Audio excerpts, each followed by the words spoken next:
les Jugal, bienvenue sur le plateau de la Ligue des Champions.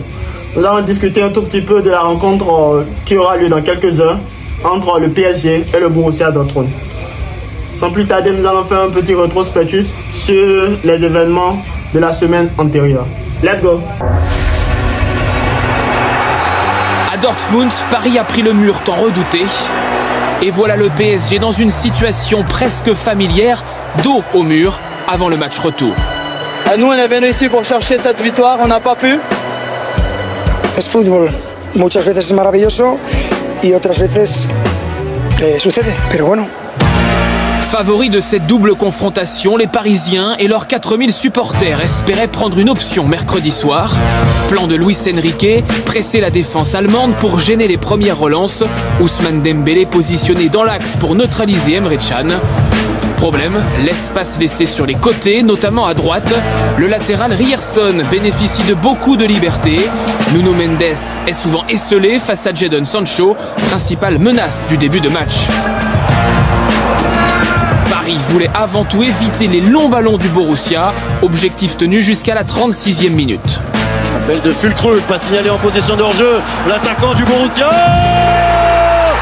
qui a trouvé l'ouverture et qui marque le premier but de la partie dans le dos de la défense parisienne. L'alignement approximatif de la défense est parfaitement exploité par l'attaquant du BVB. Bon, on a pris un but qu'on ne peut pas le prendre, que Nadji toute la semaine, cette passe en profondeur de l'équipe de Borussia. C'est des détails qui font une différence. Double peine, Lucas Hernandez se blesse gravement au genou sur l'action du but, Beraldo le remplace, mais Paris traverse des minutes délicates. Donnarumma évite même le chaos sur ce tir de Sabitzer. 1-0 pour les Allemands à la mi-temps, sans que Paris n'ait cadré le moindre tir. La frustration gagne du terrain. À Kylian Mbappé d'initier la révolte parisienne après le repos. C'est que Mbappé qui peut provoquer face à Sabitzer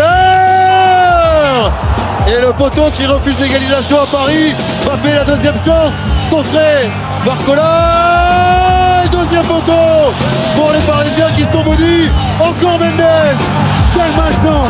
L'accélération parisienne est brutale, mais la réussite reste allemande. Aucune équipe n'a plus frappé les montants que Paris cette saison en Ligue des Champions. Au manque de réussite vient s'ajouter la maladresse. Fabien Ruiz manque son geste. On a eu beaucoup d'occasions, surtout en deuxième mi-temps.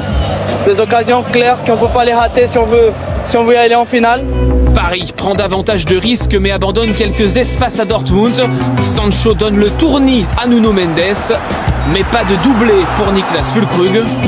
Les meilleures occasions restent parisiennes. Ousmane Dembélé s'illustre enfin. Kobel remporte le duel et plonge Dembélé 2 fois buteur face au Barça dans le doute. Le revoilà quelques minutes plus tard sur ce mouvement initié par Vitinha. Et il est bon ce ballon de Vitinha. Hakimi qui est en bonne position, le crochet, le retrait.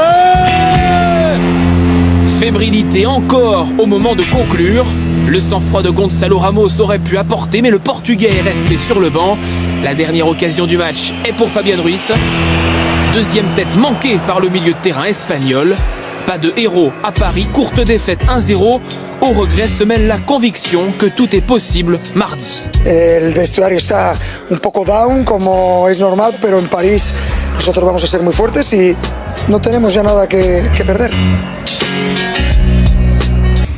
Alors mes chers amis, compte tenu du débrief antérieur qui vient de s'écouler, on peut dire très facilement que le PSG a toutes ses chances de pouvoir se qualifier pour le tour suivant.